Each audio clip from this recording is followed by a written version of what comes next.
반갑습니다. 아주 큰 고비를 넘겨서 아주 이제 수월하게 잘 할 수 있을 것 같아요. 네. 반갑습니다, 성도님들. 오늘 이렇게 수양의 첫날인데 시작부터 어떻게 보면 매우 어떤 의미로 굉장했던 것 같습니다. 우리 보통 수양이 시작하면은 레크레이션을 첫 시간에 넣지 않는데 이렇게 레크레이션부터 하다 보니까 이게 굉장히 레크레이션 시간이 되게 활기찼는데 지금 이제 말씀 시간에는 아무래도 좀 차분하게 말씀을 전해보도록 하겠습니다. 이렇게 부부가 이렇게까지 다르기도 쉽지 않은데, 그죠? 좀 이해를 부탁드리겠습니다. 네. 아, 덥네요. 네. 저희 2박 3일 수양의 기간 동안에는 목적이 이끄는 삶, 이 책을 가지고 말씀을 나누고 있습니다. 그래서 말씀에 들어가기 앞서서 우리가 함께 좀 생각을 해보고 싶은 부분이 있습니다. 요즘 현대문화는 사실 그 어떤 때보다 개인주의와 독립을 강조하고 있습니다. 예전에는 제가 07학번이었는데요. 제가 학교 다닐 때만 해도 혼자 밥 먹는 게 좀 익숙하지 않았던 것 같아요.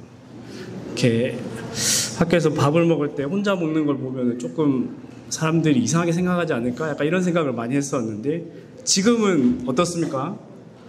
우리 TV 프로그램에 사실 이것도 굉장히 오래된 TV 프로그램이긴 한데 나 혼자 산다라는 프로그램 다들 잘 아시죠? 이제 그 프로그램도 그렇고 혼밥이나 아니면 이제 저희는 안 하겠지만 세상 사람들이 막 혼술을 하니 뭐 혼자서 뭘 이렇게 하는 이제 혼자 하는 문화가 이제는 오히려 더 자연스러워진 것 같습니다. 그래서 실제로 음식점을 가봐도 1인석이 굉장히 많아졌어요. 그리고 통계청에서 얘기를 하는 게 2023년 기준으로 1인 가구가 무려 800만 가구가 돌파를 했다고 합니다. 저희가 이렇게 혼자 사는 모습을 보면은 겉으로 보기에는 굉장히 편해 보이고 자유로워 보이지만 이런 각자 도생의 삶을 살수록 우리는 더 행복해진 것 같습니까? 통계를 살펴보더라도 오히려 더 많은 사람들이 점점 더 외로워지고 또 극단적인 선택을 하는 경우가 굉장히 많습니다. 우리가 SNS 팔로워에는 뭐 수백 명, 수천 명이 있지만 실제로 우리가 이야기를 할 수 있는 나의 속마음을 터놓고 이야기할 수 있는 사람은 한 명도 없는 것이죠. 이 사람들 틈에 있어도 혼자 있는 듯 고독감에 시달리기도 합니다. 인간관계에 지쳐가지고 차라리 혼자가 편하다 하면서도 이제 문득 찾아오는 이 깊은 외로움, 이것을 피할 수 없는 게 어떻게 보면 지금 현대인의 모습이 아닐까 라는 생각을 해봅니다. 그래서 혹시 이 자리에 좀 자기가 외로움을 느끼면서 앉아 계신 분 있으십니까? 개인주의와 이 자기 힘으로 서야 한다는 압박 속에서 때로는 누구도 의지할 수 없는 이 마음, 벼랑 끝에 서 있어 본 적은 없으십니까? 오늘 하나님께서는 그런 우리에게 따뜻하게 다가오셔서 왜 우리가 함께 있어야 하는지 말씀하고 계십니다. 제가 성도님들께 질문 하나 드려보겠습니다. 우리는 혼자 살도록 지음받은 존재일까요? 말씀을 전하기 앞서서 분명하게 짚고 넘어가고 싶은 사실은 하나님께서는 애초에 인간을 혼자 있도록, 혼자 살아가도록 창조하지 않으셨다는 사실입니다. 이 말씀 꼭 기억해 주시길 바랍니다. 성경의 처음인 이 창세기를 보면은 하나님께서 아담을 만드시고 모든 환경이 완벽한 에덴 동산 한가운데 두셨습니다. 그런데 하나님이 보시기에 이런 모든 완벽한 조건에서도 불구하고 한 가지 안 좋아 보이는 게 하나 있었나 봐요. 우리 창세기 2장 18절 여기 가운데 있는 말씀 같이 한번 읽어보겠습니다. 시작. 여호와 하나님이 이르시되 사람이 혼자 사는 것이 좋지 아니하니 내가 그를 위하여 돕는 배필을 지으시니. 사람이 혼자 사는 것이 좋지 아니, 이 완벽한 낙원 속에서도 아담이 혼자 사는 것이 하나님은 좋지 않게 여기셨습니다. 그리고 곧바로 아담의 갈비뼈를 취해서 하와를 지어서 함께 지내도록 하셨죠. 이것은 매우 중요한 사실입니다. 인간은 우리가 관계 속에서 살아가도록 디자인된 존재라는 것이거든요. 하나님께서는 우리가 함께 삶을 나누고 교제하면서 살아가길 원하셨습니다. 여러분, 우리가 이 고립될 때 느끼는 이 외로움은 원래 하나님께서 계획하신 것이 절대 아닙니다. 아무리 좋은 환경을 가져도 함께 나눌 수 있는 공동체가 없다면 그것은 결코 좋지 않다는 것입니다.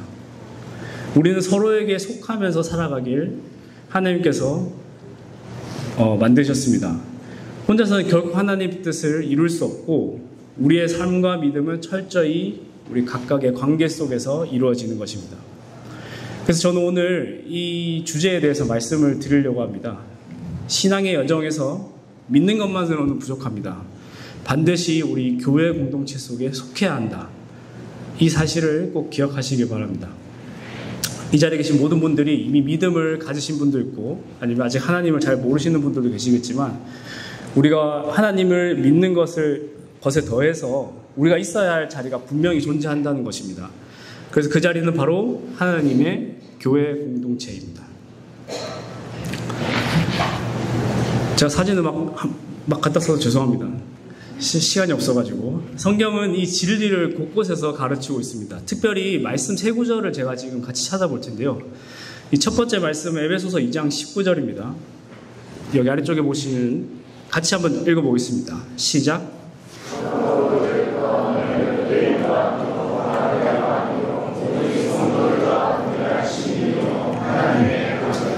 아멘. 예수 그리스도를 통해서 우리는 이제 더 이상 낯선 사람도 아니고 이방인도 아니고 나그네도 아닌 하나님의 한 가족이 되었다고 이야기를 합니다. 두 번째 말씀은 디모데전서 3장 15절입니다. 이건 제가 읽어보겠습니다. 이 집은 살아계신 하나님의 교회요 진리의 기둥과 터이니라. 여기서 이 집은 하나님의 가족인 교회를 가리킵니다. 교회는 그냥 모임이나 어떤 건물이 아니라 살아계신 하나님의 집이며 진리를 떠받드는 기둥과 토대와 같다고 얘기합니다. 교회는 선택이 아니라 진리의 터입니다.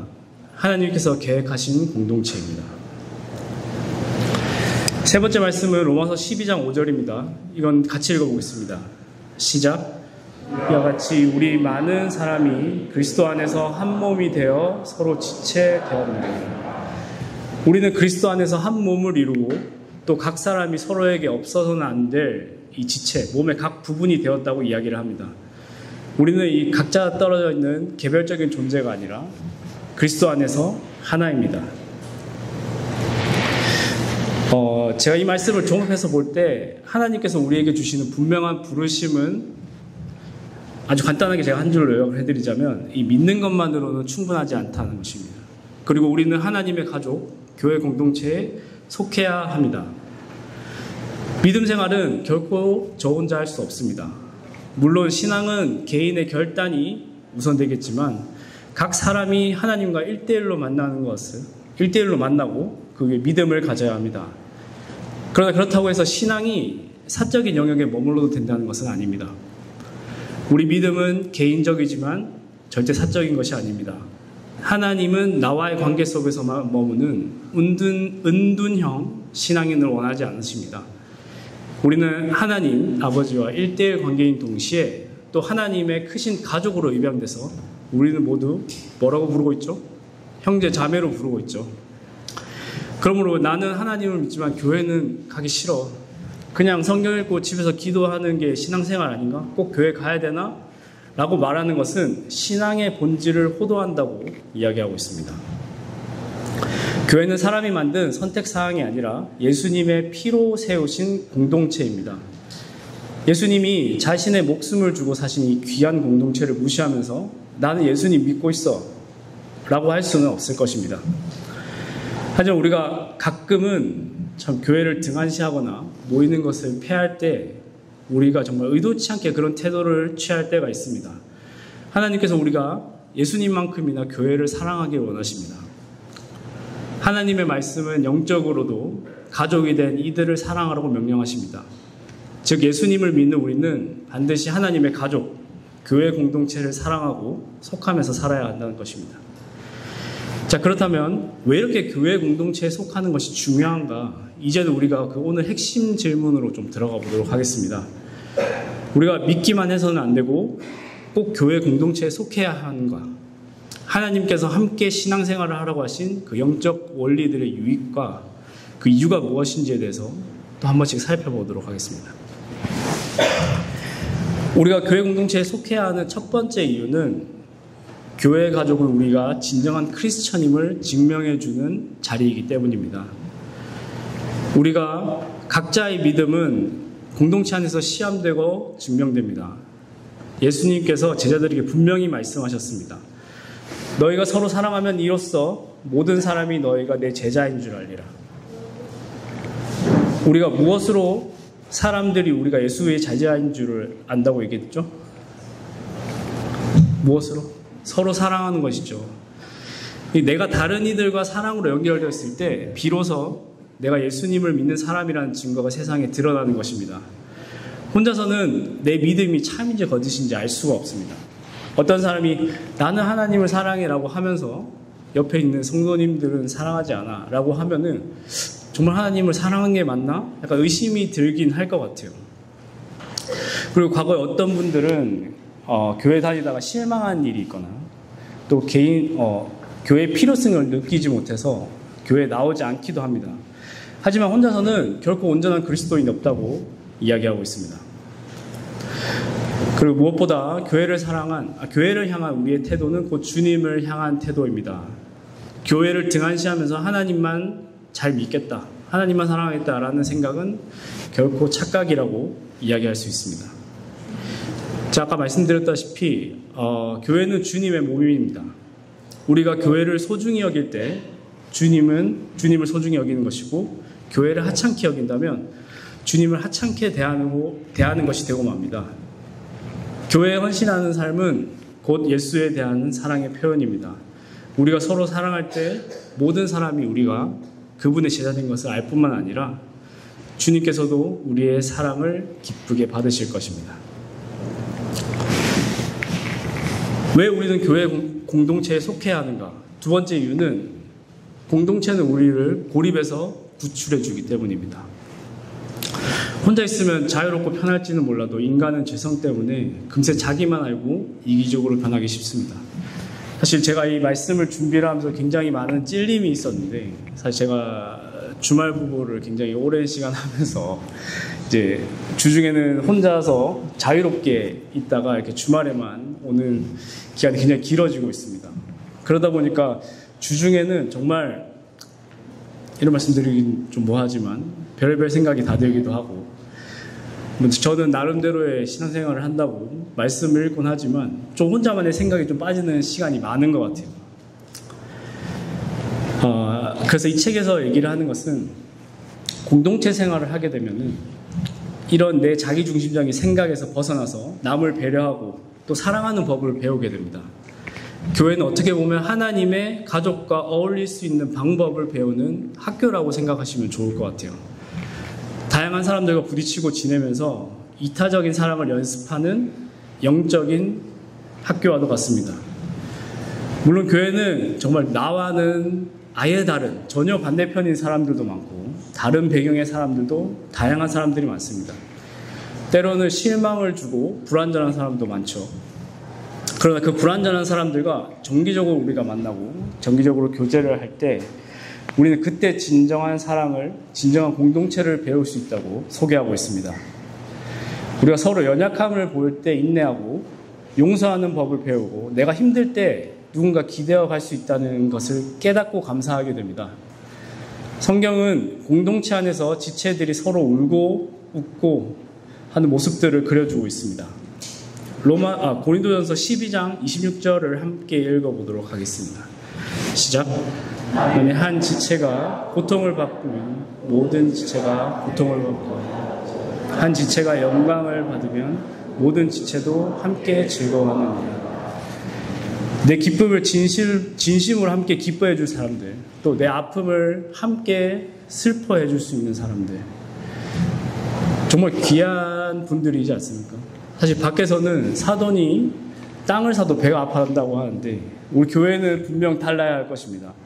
교회는 우리 슬퍼하는 자들과 함께 울고 기뻐하는 자들과 함께 기뻐하는 것이 사랑의 공동체입니다. 우리 교회에서 항상 강조하는 키워드들이 몇 가지 있죠. 그래서 항상 그 키워드들은 바로 오겹줄과 함께 타는 장작불입니다. 이 외줄은 쉽게 끊어지게 마련이고 홀로 타고 있는 나무들은 쉽게 꺼지게 마련입니다.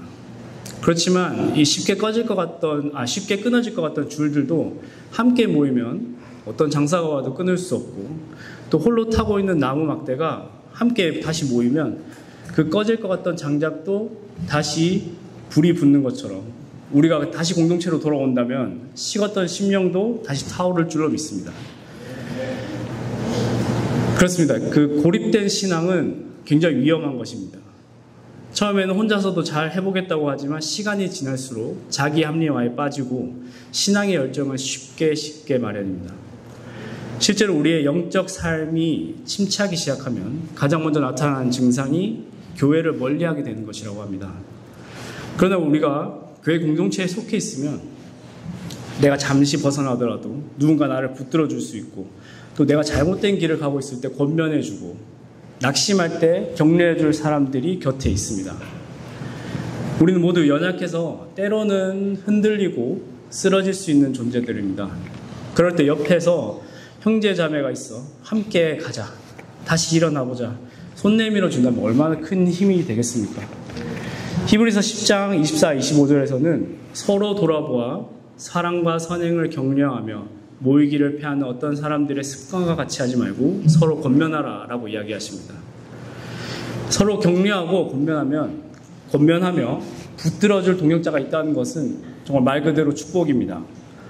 우리가 목장을 통해서 내 삶을 나눌 때도 또 나도 남을 붙들어주지만 동시에 나 자신이 붙들림을 받는 경우가 굉장히 많습니다. 그렇게 우리는 고립에서 구출되어 하나님의 가족 안에서 영혼의 안전망을 얻게 되는 것입니다. 고립을 선택하지 마십시오. 공동체로 나와 주십시오. 함께 할 때 하나님이 주시는 기쁨과 성장이 반드시 있을 것입니다. 우리는 왜 공동체에 속해야 하는가? 세 번째는 교회 가족은 우리가 영적으로 성장하도록 돕기 때문입니다. 교회 공동체는 우리가 영적으로 성장하도록 돕고 타락에 빠지지 않도록 지켜주는 역할을 합니다. 방금 고립된 신앙이 쉽게 식는다고 말씀드렸는데요. 반대로 공동체에 있으면 공동체에 뿌리 박은 신앙은 계속해서 자라고 성장하게 됩니다. 에베소서 4장 16절 말씀에 온몸이 그리스도께 붙어 있으니 각 지체가 서로 도와주어 각자 맡은 일을 잘 해내도록 하십시오. 그러면 온몸이 건강하게 성장하여 사랑 안에서 더욱 튼튼히 서게 될 것입니다. 제가 쉬운 성경으로 좀 가져와 봤는데요. 여기서 온몸은 교회를 말하고 각 지체는 우리 성도 한 사람 한 사람을 이야기를 합니다. 다시 말해서 나는 공동체의 도움으로 성장을 하고 공동체는 나의 참여로 성장한다고 정리를 할 수 있을 것 같습니다. 제가 말씀을 전하면 전할수록 좀 제 이야기를 드리는 것 같아 굉장히 송구스럽지만 어떤 분들은 교회에 나오긴 하지만 저처럼 그냥 손님처럼 예배만 드리고 돌아가는 경우도 많이 있습니다. 성도들과 교제도 없고 어떤 봉사에도 참여하지 않고 말 그대로 소극적인 참여자로 머물게 됩니다. 물론 그런 분들도 하나님께서는 귀하게 쓰시겠지만 그러나 분명한 것은 그런 수동적 태도로는 성장에 한계가 있는 것을 볼 수 있습니다. 신앙생활은 참여할 때 폭발적으로 성장합니다. 함께 예배하고 함께 일하고 함께 생활하면서 우리의 삶을 나눌 때 우리의 영혼은 더욱 지형이 넓어지고 깊어질 것입니다.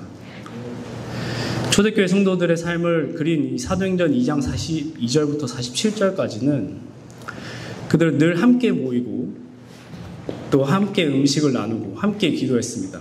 그 결과 공동체가 건강하니 각 성도들이 날마다 자라났고 또 하나님께서는 그들에게 새로운 영혼을 계속해서 더해주시는 부흥이 일어나게 됩니다. 이것처럼 혼자가 아니라 함께 신앙생활을 할 때 놀라운 성장과 열매가 나타나게 될 것입니다. 우리 신약성경에 서로 땡땡하라라는 말씀이 약 50구절 이상 나온다고 합니다. 서로 사랑하라, 서로 위로하라, 서로 권면하라, 서로 짐을 지라, 서로 가르치고 기도하라 등등 하나님께서는 성도들이 서로 돌보고 세워주는 관계 맺음을 통해서만 온전한 신앙생활이 가능하다고 설명하고 있습니다. 이런 서로 행함을 배우는 곳이 어디입니까? 회사일까요? 아니면은 가정일까요? 바로 교회 공동체입니다. 그래서 교회 밖에서 혼자 신앙생활을 지키겠다는 것은 애초에 성경이 제시한 모습이 아닙니다. 성경은 나홀로 신앙인을 전제하지 않습니다. 우리 모두가 연결되고 의지하면서 함께 나아가도록 하나님께서 계획하셨기 때문입니다. 어떤 형태로든 공동체 안에 계시길 바랍니다. 분명한 것은 그 과정을 통해서 여러분의 영혼이 더욱더 성장하고 이전에 없던 기쁨의 성장의 열매를 맛보게 되리라는 것입니다. 우리가 왜 공동체에 속해야 하는가? 네 번째 이유는 그리스도의 몸이 우리를 필요로 하기 때문입니다. 교회 공동체는 하나님께서 우리 각자에게 주신 독특한 역할을 발견하고 감당하게 하는 곳입니다. 하나님은 우리를 교회 안에서 쓰게 하시려고 각 사람에게 특별한 은사와 재능을 각각 부여하셨습니다. 성경은 각 성도가 그리스도의 몸의 지체라고 가르칩니다. 아까 로마서 12장 5절에서도 말씀드렸다시피 우리는 한 몸의 지체들입니다. 그리고 고린도전서 12장 7절에 각 사람이 성령을 내심은 유익하게 하려 하심이라고 말씀하십니다. 즉 우리에게 주신 이 성령의 은사들을 교회의 유익을 위해 쓰라고 주신 선물입니다. 하나님께서 나에게 어떤 은사를 주셨든 그것은 혼자 간직하라고 주신 게 아니라 공동체를 섬기고 세우는 데 쓰라고 맡기신 달란트입니다. 생각해 보겠습니다. 제가 만약에 찬양의 은사가 있다. 그런데 제가 정작 교회에 있지 않아요. 그럼 그 은사가 무슨 소용이겠습니까? 어떤 가르치는 은사를 받은 성도님들이 계신데 정작 교회에 안 있어서 가르칠 사람이 없어요. 그럼 그 은사는 아무짝에도 쓸모가 없는 것입니다. 반대로 내가 가진 것이 정말 작은 은사라 할지라도 우리가 모임 안에 있으면 그 은사가 필요로 하는 누군가가 반드시 있게 마련이라고 소개하고 있습니다. 교회는 우리가 은사를 발견하고 발전시키며 활용할 수 있는 무대이자 터전입니다. 모든 다양한 역할이 모여있는 그 교회라는 한 몸을 이루게 할 것입니다. 또 책에서 되게 중요한 포인트를 하나 이야기를 하는데요. 이 교회 밖에서의 사역은 본질적으로 교회 안에서 섬김보다 우선할 수 없다는 것입니다. 하나님께서 우리에게 교회 바깥의 세상에서도 사역할 기회를 주실 수 있습니다. 그것 또한 되게 귀한 일이죠. 직장에서나 사회에서 선한 영향력을 끼치는 것도 말이죠. 그런데 그것은 교회 공동체에서 섬김을 마친 이후에 추가적으로 하는 것이라고 이 책에서 강조를 하고 있습니다. 그래서 예수님은 내 교회를 세우겠다라고 이야기를 하셨지 내 개인의 사역을 세워주겠다라고 하신 적이 없습니다. 결국 주님이 집중하시는 일의 무게중심은 교회인 것입니다. 우리도 마찬가지로 하나님이 계획하신 그 사역의 주무대인 교회 안에서 먼저 헌신하시길 바랍니다. 그리고 그 이후에 기회가 더 추가적으로 주어진다면 세상에서 더 폭넓은 사역을 감당할 수도 있을 것입니다. 그러나 순서는 교회 공동체의 섬김이 우선입니다. 이것이 하나님 나라의 원리입니다. 우리 성도님들 지금 되게 졸리시고 눈빛을 보니까 뭔가 그 율동을 한번 해야 될 것 같은 생각만 해도 그런데 제가 생각했을 때 수양의 시간표를 조금 잘못 짠 게 아닌가 생각이 듭니다. 너무 스타트를 이제 모든 에너지를 쏟게끔 만들고 이제 밥 먹고 엄청 피곤할 때 이해합니다. 쉽지 않더라고, 그죠? 2시간 연속 말씀은. 그래서 잠깐 분위기 환기를 위해서 제가 좋아하는 이야기를 하나 해드리려고 합니다. 되게 재밌는 이야기인데 3년 전쯤이었을까요? 하루는 이 손가락들이 서로 싸우는 거예요. 자기가 제일 잘났다. 그래서 막 먼저 엄지가 이야기를 했어요.